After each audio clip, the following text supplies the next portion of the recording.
Zari mayam imoinugi mathelna taramno oksari ngasidi mayam nganu thongba yengminasi nganu si ekhoigi lekaida inaw singna loibani tharoi kasi yam thakpa nganu si matong haubani edo moidi phaba chatpa numitasu tharoi kitang thabada chenchilae aduna nganu si kg ani muk tai mayam ngasidi phajana thongtharage nong phadok jabanina thaw yamasu yai adubo adum toina chabagi thaw chabadudi hakchangdasu phatte adubo nong phadok na adubo henjinna yambadusu phatte pulaiman bisi yamna leiramdre aduga awa phadikhom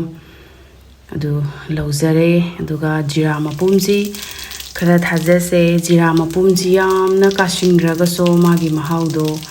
watpra haina khanjei ngangsilakpadagidi yare tespata ama ani lauzare aduga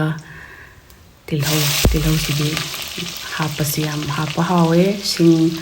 aduga ekhoina nganu thongwa matamda khwaidagi maru oina yamna thakpada hawba machanse mayamgi moti tajadri aigi oinadi jiram powder siga jira mapunga se sina tum aidi nganu gumbadadi yam haw helale aina khalle adu maroi si so yam henjena karagadi aidi hapakaduriba sa sida hena how mahause wat prahaina khanjai henjinna kabado adubu phajana di maroi si munbadi darkar di lei aduna uche kano awa phadigom su hapchare aduga machan siga phajana munba phawba dum ngawraba matungda nganu hapsin bayarani mayamgi support tawbodo aise matam kitang naiba ngamdre handakti angangsing exam leibagi maramna mayamna thenglabasu thengna support tawjarake adugi damakta mayamna ngakpigani yare sa hapchinba nganu si kg ani dumaina oi khoidi chabagi misti yamdre khoi mari khaktang oibanina hayengdi ayuk phawba charani ngsi nungdangdagina dum isa singso nganu gumba sidi kanmanina kya kanna pamde moidi boiler na hena pame adubu sisodo matong khalaga pijabibada so moidum yam pamna chai nganu sidi ekhogi loke ne hele ko hawbo mahause duga boiler yon phamda leibadun dum mahause ai wakhalda di khangde wat pra haina dum kogi yumda chak wairu adegi khoina aremba chak sing thakbiraga digi tharoi gumba thugaraga pijaba charang kaaga kangga pijaba sine hele ko mahaude thomji thaksilaga manam nungsinaba umro tekpam so hapsage aduga umro ohum amaga hapke si aina morok si umro ohum akangba hapsari si am kana saboide aigi sigi chanaba khang sigi makhum ama lerambani yum hongdo hongjin tawbada makhumdo thi khangide amadi darkar oire kompang na kupaga hangdokpa si am nungaite aina amadi khoi puroibada order tawjagare sigi makhum amadi haina aduna extra makhum gumba leiba siso tum thengnadaba yaru yolamgadra di khangde aina thengnadaba gira aduna tum thaksingraba matungda di samaroi simu khara hapiba magi masak se samaroi haibase hekta hai awa phadikhom haibase hairaktabanina oyoina bai dare aduna awa phadikhom siso yamna hapa hawe ko mangundadi aduga pulai manbi dumaina toy mahi si am phajana thoe hawdo wadi amale nganu se aina khwaidagi pamjaba chinganu oi ningtham thadana amuk ke hena nganu si pame mahi jaba yam hawe ningtham thadadi black pepper kitang hapsai ko black pepper yamna di hapte khajik tang hape black pepper se aina dum mapum jo khara lawe aduga suraga so hai thongbo gumba so magi mapum se darkar leiba adagi sup gumba angang singi sembi bada so darkar lei haina maduga morong machune yangang ni thilaga hapsage ai dum thilaga hapasina nungaije ai isagi sang se dum smaina hapkhidana ra khangde sa nga gumba thongba si hojikti mayam ningon chakauba matam so yoksilakle pukning yam nungsiye ningon singse koi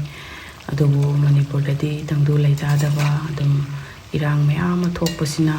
imong manungda awaba kaya amadi piri adubu ikoi hingdabadi yadabanina adum maduda hainaraga chatpa haiba ama darkar lei haina adum mayam hingbiramgani su khalli nungaite ngarang nahan maktaso adum thawdok thokpado nungaite nungsigadawa imong manungduna ningon chakauba mayasida yamna nungaite adubu amabu orsu isorna ikoi kudingmagase hainana chatpa ngamnanaba pangal thongna pibiboisano